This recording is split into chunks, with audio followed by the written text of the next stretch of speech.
Ground ball. McLean, second. 12 in a row. The oldest team in professional baseball has its 5th ever winning streak of a dozen straight.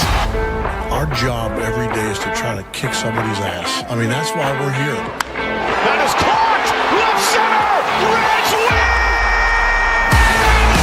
And this ball is launched high and very deep to right, long gone. It's second of the night. Ellie De La Cruz. Short lead for Pena. Larkin drills it. Do you believe this? It's going to be gone. Back to back. Walk-off home runs. How about this? He's back. He's back. He's back. And a swing and a drive. Deep left field. This one belongs to the Reds. Swung on and hit deep to left field. That ball is going to be gone. Home run from the Reds for the tie to score. Goes to second one. Around the first. Got him. Double play. And the Reds sweep the Cubs. Breaking ball. Hit high. Hit deep. Way back there. And gone into the second deck and left. Christian Encarnacion Strand walks it off. Karcher does it in his major league debut. He gets the final 3 outs, and the Reds get an extra inning win. A thriller 5-4. Swung on. Fly ball. Hit to deep right field. That ball is going to be gone. A grand slam home run by Mike Cameron. 2 outs, 2 on. Reds down by 1. Larkin down the line. It's a winner. It's a winner. Here comes Tucker. Here comes Steins. Larkin's won the game. Barry Larkin gets mobbed. Look at this scene. It's synergy. The stretch, the pause and the pitch. And a line drive, base hit left center field. A single for Aaron Boone. And this one belongs to the Reds. The Reds have won 8 in a row. Kobayashi with a long look turns it loose and Dunn hits it to deep right. It's all over. And this one belongs to the Reds. The Reds have won their 5th game in a row. They've defeated the Cleveland Indians on an Adam Dunn 3-run home run, 4-2. In on the corners at first and third. 2 on, nobody out. Here's Royce Ring pitching, no bunt. Ground ball by the third baseman into left field. Jay Bruce rounds third. And this one belongs to the Reds. That's hit pretty good. Guess what? He doesn't need speed. That's gone. He's the king of the Queen City tonight. With 1 out here in the 11th inning, you sure got to go now. 1 out, pull down the left field line. That ball is going to get the winning run in. Here comes Jay Bruce rounding third, heading toward the plate. And this one belongs to the Reds. Huge situation for Votto. Why you paying the big bucks to deliver the goods with 2 outs in the 9th inning? Can he do it? In the gap right center field, and Votto delivers the goods. Hit deep center field. Hank Hill going back at the warning track. Oh, he gets one. It's gone. Joey Votto is delivered. Good afternoon, Reds fans. Welcome to Chatterbox Reds pregame show. I'm Alex. He's Ricky. Ricky, are you ready to get past these Chicago Cubs who've owned us honestly the past 2 weekends and get on to the Brewers who've also owned us for the better part of 3 years? I'm just ready to see a win and hopefully get some offense rolling. Yeah, I think we're due. I had some stats wrote down up until the second game where we got shut out against the Cubs. Over the last 7 games, we scored 49 runs, and then you get shut out. So it's kind of brutal in that way. But our offense is kind of rolling, but it's rolling is in the sense that it's better than it's been for the majority of the season. Well, for sure, I think it's been improved over the last 2 weeks. It seems, and especially against the Cubs, it seemed like we were really hitting pretty well. Obviously, Saturday, no hit, or almost no hit, no runs, 1 hit, which offhand, I don't remember who had that, but it certainly wasn't, anything to talk about. And then yesterday, of course, Ellie De La Cruz hit the home run on the day he found out his sister passed away. And we'll get to that in a minute. But really, there hasn't been much the last 2 games. I think Charlie Goldsmith did ask Terry Francona yesterday of why such the, on and off. And obviously Francona did not like that question too much, was a little frustrated. And why wouldn't you be? It seems like they really could start sharing some runs from game to game. We've joked about the last few weeks. They scored 10. They don't score any in the next few games. So it just doesn't make sense. Yeah, it's difficult, especially, with how our pitching has been so good, and when the pitching keeps you in the ball game, but when you can't win, a 1-0 game, it stinks. Yeah, totally. So, hey, real quick, let's just talk about that because it's a good thing. And I'm sure you guys realize out there that, Ricky and I, we talked a few minutes before this started. This question I did not have, but it just popped up when you said good pitching. This series against the Brewers, we'll give it a little preview. We have some good pitching matchups going on, and at least from our side. Brady Singer, Hunter Green, and then my personal favorite starter, Andrew Abbott. This is prime for the Reds to really do some damage. Ricky, what do you think? Yeah, I mean, I look for Singer. He had a pretty good start last time out in Kansas City. He looked really good. I think he went 7 innings, 7 hits, 2 runs, I think it was. I'll have to get the stats pulled up. But, Hunter Green, I look for him to finally get maybe get going after coming back from his injuries. He hasn't looked bad by any means, but he hasn't been himself. And maybe he's just stretching himself out, not trying to overdo it. His fastball hasn't been as high as velocity as it could be. And then Andrew Abbott, man, what a surprise he's been to start the season. 5-0 with a 1.51 ERA and a 0.55 for the month of May. I mean, all-star. I mean, he's been really good. Honestly, he's really, I think, the only option. I mean, I think Elly De La Cruz is always going to be an all-star conversation. I think Ellie's probably in that Joey Votto category, unless you really take a slow start, which Joey did at the end of his career, or he's just hurt. I think Ellie's always going to be your number one choice, or as in maybe a fan vote. And then also, as we know, how the rest of the roster gets filled in. But I think Andrew Abbott has a very, very acceptable resume to be an all-star this year. And it's really up to me, him and De La Cruz at this point. It could be 2 guys. It could be just one. I think that's really the only 2 options they have. One that I could see sneaking into that conversation is TJ Friedl, if he can stay on the run that he's been over his last 8 games or so. But, it's tough with an outfield in the National League, just based on all the other outfielders out there. Yep. It's going to be difficult for him, but should, an injury happen to somebody and a manager kind of has a connection to Tito maybe, and they go, hey, we're going to get TJ, is that cool? And then they go do it. That's what I was going to say, with the Dodgers coaching staff and Dave Roberts picking, I think they have some choices. Maybe if he's like the way Friedl plays, that sort of thing, maybe that would be an option. I've listened to a few baseball podcasts, not going to give any free shout outs. But it does seem that some of these managers and coaches, some of these players do catch their eye, and it wouldn't be ones that you would normally think. It's some of the guys, the Friedels of the world, the Jesse Winkers of the world, not fringe players, but not superstars, right?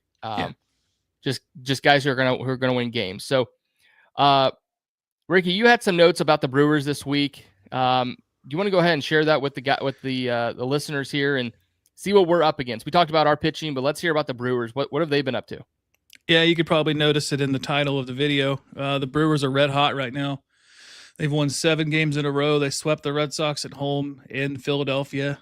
Swept the Phillies in Philadelphia. They outscored the Phillies 28-11 in that 3-game series. Us, on the other hand, we're coming off the loss against the Cubs. We've lost 11 straight series to the Brewers, dating back to August of 22 was the last time we won a series against them. We're 51-83, 2017 against the Brewers. So it's tough. It's going to be a difficult series. It just seems like the Brewers, no matter who's managing, who's on the roster, or who's whatever, whoever their ball boy is, it doesn't matter. It just seems like we just can't get their number. No, absolutely. And they just have some sort of like magic up there that, like you said, no matter who it is. And these guys, they can have the worst numbers. I mean, yeah, Yelich has, hit the cover off the ball the last 7 days. Plus, I'm sure, with the win streak that they're on. But look at his overall stats for the year. He's batting .233. and the rest of their roster. There's really nothing much to show for. Bryce Terang turns into the second coming of, the best second baseman in the world, and William Contreras turns into Johnny Bench when he plays the Reds. I don't know what to say. I mean, look at Willie Adames. Willie Adames hasn't done much in San Francisco, but against the Reds last year, he was MVP. Yeah. So it's just something against the Reds and Brewers that just absolutely kills us year in and year out. Yeah, the Brewers, their offense is red hot. I mean, Yelich over his last 5, slashing 448, 484, 763, and 5 homers. Jackson Chourio slashing 313, 353, 594. Bryce Terang 318, 464, 409. Sal Frelick 414, 414, and 448. I mean, but I love our pitching. So I think our pitching could be the team that slows them down. Whether or not we get the win, that's to be determined, but I think we could slow down their offense. It's interesting you say that, and this is just anecdotal, just chat right now.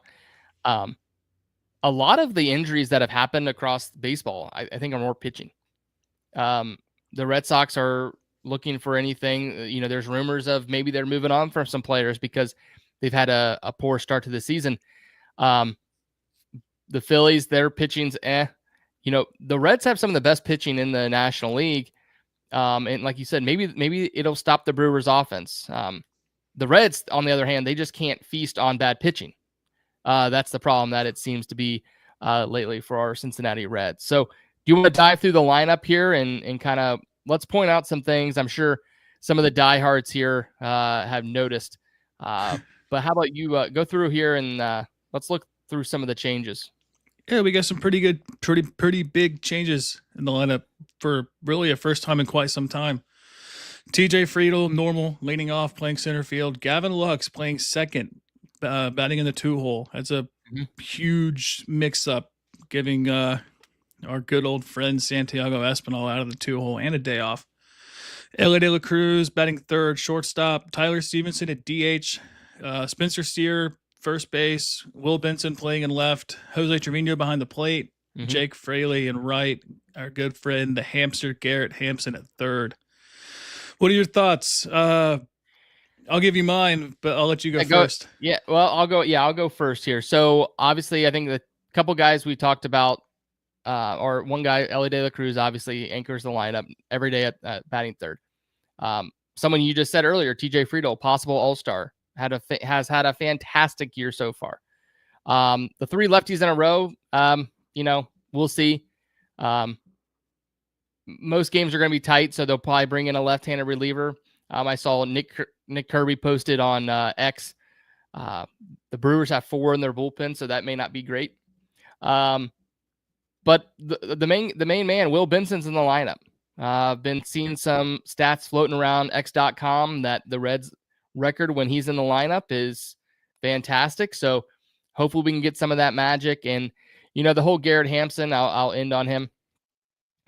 Who else? Who else is going to play there? So it just doesn't work me up too much unless you're going to throw Steer out there at third, and then throw Stevenson at first, and then whoever at DH. I can't get too worked up because it seems like you're going to, penalize 2 defensive positions when you do that. So just put whoever there. So the one thing that's interesting is Matt McLain, but let's go with your thoughts first, and then let's talk Matt McLain. Yeah, I've kind of been on the train of getting Lux into the 2-hole versus right-handed pitching. His splits are so drastic. Versus right-handed pitching, he's slashing 324, 406, 455. Versus left-handed pitching, he's batting 133, 257, 133. Like, that's about as drastic as it comes. Wow. But with his splits versus right-handed pitching, he's like a prime candidate to be in the 2-hole. I get it. Ellie, you want Ellie to bat second. I understand that. I don't think Ellie wants to bat second. But Lux, he's kind of like, I don't want to make this like a derogatory term, like a knockoff Joey Votto. Versus right-handed pitching, really good at getting on base, doesn't have the power, but has a really good eye versus right-handed pitching. He's getting on base. So I like that a lot. And TJ Friedel, table setter, he's been good all year long. Him and Lux, if we can get two guys on base, Ellie's either going to get on base or strike out. But if Ellie can drive in a run, possibly two, Lux isn't really slow-footed either. I like it. I like it a lot. And then Stevenson's kind of been heating up too. So if we can get all three on base, I mean, that could drive in on a single depending on where it goes. So Absolutely. I'm a big fan of Lux moving up in the 2-hole. Yeah, I would agree. I remember when the Reds, acquired Gavin Lux, I think in early January, it was snowing outside and I was out listening to Kirby and Craig while I was shoveling my driveway. And I was so excited. And I'm still excited about Gavin Lux. I'm a big fan. One thing that surprised me, though, is just the power has not been there. So like you said, getting him a little above Ellie, I think is going to be a good move. The question, though, to me is tomorrow, who is going to be batting second? On a regular right-handed night, who's going to be batting second? Is this like Trace said last night, is it an ego thing? Is Espinal going to go right back to the 2-hole? Or is this one of those things where the experiment's over and then we move on, right? So I'm interested in that, and that's the one thing I'll be tracking the next couple days. But the other elephant in the room is Matt McClain. Obviously, as everyone here knows, had a fantastic 2023 when he came up. I truly believe that if he wouldn't have got hurt there at the end of the year, the Reds probably would have made the playoffs. I think his loss there was a big deal. Then, of course, he's hurt all of last year with the shoulder. What's your thought on McClain? Obviously, I'm sure there's some big-time conversations happening with him on a daily or weekly basis. What would you do with Matt McClain if you were in the job of Brad Meter and Nick Kroll? I don't think it's so easy to just send him down, just because that's going to put Garrett Hampson in the lineup a whole lot more than we want to be in the lineup. That's probably going to put Espinal higher in the batting order when we don't want that. And one quick thing on Espinal, I guess kind of going back to who's going to be there tomorrow. Espinal's splits versus right-handing pitching is better than Lux's splits versus left-handed pitching. We don't like it, but who else do you put there? I guess if I had my choice, I would go with Steer or Benson, just versus left-handed pitching. But we've seen how sending somebody down can really get their confidence back. Mm-hmm. It worked for Will Benson in 2023. It worked for Will Benson in 2025. Will it work for Christian Encarnacion Strand with him coming back from his back injury? He's hitting the ball very well in AAA right now. I kind of lean toward sending him down just to get him right. You hate to see a guy struggle that they're a major league player, and to struggle as bad as he's been struggling is probably the biggest confidence killer you can have. I mean, we were talking Matt McClain All-Star this year. Absolutely. And I'm sure he's feeling it too. And then there was the rumors of whether it was real or not, the contract extension talks with him. He turned down a contract. If that was real and he turned it down and he's struggling as bad as he thought, I mean, maybe that contract could have been good. We don't know. We don't know numbers. We don't know details or anything about that. But I kind of lean towards sending him down just to kind of get him right. Maybe, I don't know, you don't want to fake an injury, but, maybe IL stint, rehab assignment, maybe. No, actually, I think that's 100% the way it's going to go. I don't think that these teams, and especially the Reds, are in when you're dealing with a guy for what everyone is perceiving as his stature, a Boers client, or was, I don't actually, you know what? I don't think he is anymore, but a first round pick, high profile player. You have to, you don't want the free agents and the other players to see you, hey, we're going to send these guys down as soon as we can. Number one, there's no replacement. You can say Ivan Johnson, if the Reds really thought Sal Stewart was ready, I think Sal Stewart would be up here already playing third base tonight instead of Garrett Hampson. And that's just not a tonight thing. I think that he would have been up a week or so ago or more. But when you get down to it, I think the communication is with McClain, Francona, and the group, and just say, okay, what's our plan? What do we need time for? My assumption is there will be an IL stint at some point, and he will take some time, gather himself back, and start hitting again the way he was. I just don't see the Reds wanting to do that. I mean, I think they did that with Alexis Diaz. I don't buy the whole hamstring thing at spring training. They didn't want to put out the look that they were demoting their closer, and the Reds don't want to demote their franchise second baseman either. And I agree. It's, depending on the player, it's not a punishment, but it's a punishment when there's no one else to replace you. If Sal Stewart was ready, I don't think it's a punishment as much. Or like a Will Benson where, hey, you're really the fourth outfielder right now. We can send you down and you can play every day. There's not that option right now. And really, it's going to be a little bit because on Wednesday, when Elly De La Cruz goes on the bereavement list, I would imagine that your shortstop's going to be Matt McLain. Per reports today, Mike Petraglia on X.com, McLain was taking shortstop reps behind Elly. So that's my expectation. So I think they're just here to work through with it. I don't think McLain is going to get sent down at all. If he does, it's going to be a phantom injury type style. And I guess this is kind of where, if there is a positive to the Garrett Hampson signing and demoting Rhys Hines, is letting Rhys Hines play every day. And then when you do have this with McLain, you could put Lux at second every day and put Hines in the outfield. And then there's your other outfielder.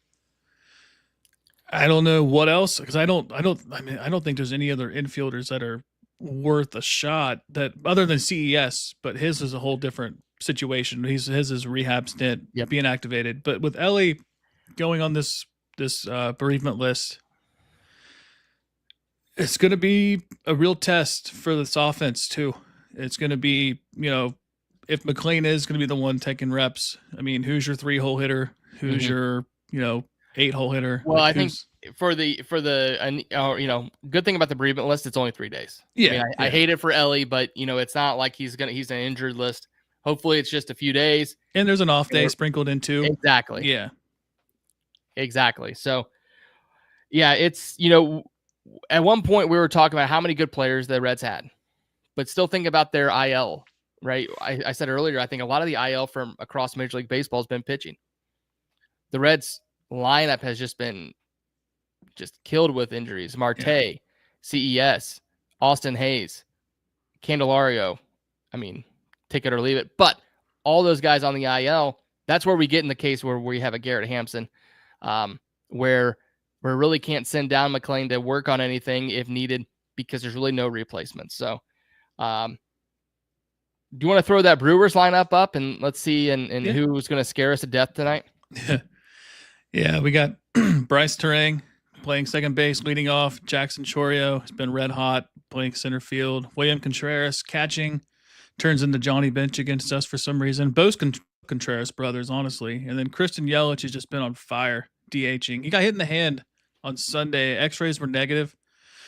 So that's why there was kind of some questions whether or not he was going to play, but it seems like they've got him in the lineup. He seems to be good to go. Reese Hopkins is playing first base. Sal Frelick, right field. Monasterio is at third. Jake Bowers at left. Joey Ortiz at shortstop, batting ninth. And then their starter, Aaron Civale. So Nolan Ryan. Okay, great. Yeah. So the couple guys that just scare me to death every time they're up here, and they're not even great. They're not even good. Like we said, we're joking about how some of these guys turn into Hall of Famers when they face the Reds. But Bryce Terang has always been one that's like, really? You? Jackson Chourio, he's their version of Elly, if you didn't know. For those who don't know much about the Brewers lineup, he is just a young, just great athlete, just a fantastic overall player. William Contreras, just can't stand him. And then, and not many people realize that maybe it was just all rumors, but the Reds could have had Christian Yelich, but they didn't want to give up a guy named Nick Senzel. So I think great trade by the Reds. Didn't move on from Nick Senzel. Yelich, wouldn't have been great to play left field for the Reds anyway. Total sarcasm. But the other guy, the last guy who I cannot stand because he just no power, like doesn't look like a power hitter or whatever, but he hits home runs against the Reds is Frelick. Yeah. Like you're just a scrappy guy that I just don't like. And he's TJ Friedel with a little more pizzazz and maybe a little more power and a little more strength. But these guys, there's something to them, Ricky. Yeah. It's funny because you bring that up about Sal Frelick. That was the same way Joey Weimer was when he was on the Brewers a couple of years ago. Yeah. Fringe major league player. He played the Reds. He's crushing home runs. He stinks against everybody else. We acquire him and we trade him with India for Brady Singer. Now he's batting like $188 in the Royals farm system. Yep. So now Frelick is a lot better than Joey Weimer. Yes, absolutely. Yeah. I'll give him that. But it's just funny how it just seems like the Cubs have Ian Happ who crushes us. The Brewers had Willie Adames who crushes us. When Cody Bellinger, no matter who he played for, when he played us in Great American, he raked. That's why I wanted him so bad. It seems like every team has that one player that just crushes Reds pitching, no matter who's starting. Well, and on the opposite, let's transition a little bit to the bullpen and starter. So we talked about it. Singer tonight for the Reds. Hopefully he can give some length, pitch great against the Royals. Maybe a little bit of a payback game there for him, but hopefully he can bring it to the Brewers. The bullpen for the most part has been solid, Ricky, this year, but the Cubs really gave it to the Reds, and really two guys have been solid, one more than the other. Tony Santillan's been solid against everyone, against the Cubs. Kind of opposite what you were just saying about Reds killers. The whole lineup was killing Santillan. And then the other guy who talk about someone who I wouldn't mind getting sent down, Graham Ashcraft. I am off the Graham Ashcraft train, and if the Reds really think that he can be a long-term late inning bullpen guy, I think they're fooling themselves. Yeah, I believe he has options, so that could be just an easy swap. Does. And I think there's still a 40-man spot available with the Diaz trade. I don't know how Zach Maxwell has been looking here lately, but maybe that's a swap you do for the bullpen. But yeah, I mean, Tony Santillan's been one of the best relievers in baseball, except for when he's playing the Cubs. Mm-hmm.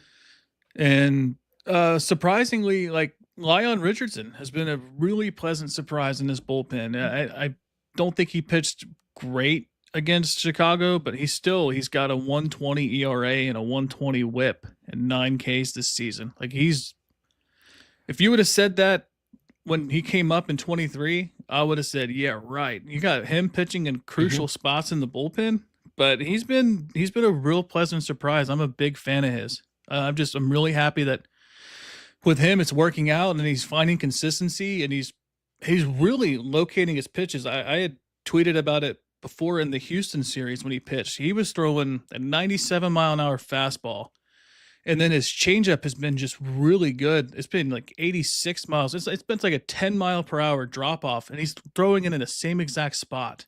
Like when he's on and locating his pitches, Lyon Richardson can be one of their best relievers. Yeah, I'm a fan of his as well. I think he's done a great job. I just think, with Ashcraft, I just think he just can't strike anyone out. And if you can't strike anyone out in the late innings, you're just, he got the Reds on Friday, one of those crazy Friday afternoon games. He got out of the jam, but he got lucky on a ground ball. I mean, maybe I'm just a little not too nice to him, but I just thought it was kind of lucky that he got a ground ball that will play. Rogers hasn't been great either. So I think there's going to be a lot of turnover here in this bullpen probably the next month plus.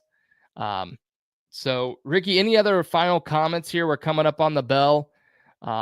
Anything predictions? We always like to do a score prediction when you're on. Any other thoughts here? I'll give you some final little nuggets, and then I'll give you my what to watch for. Let's hear it.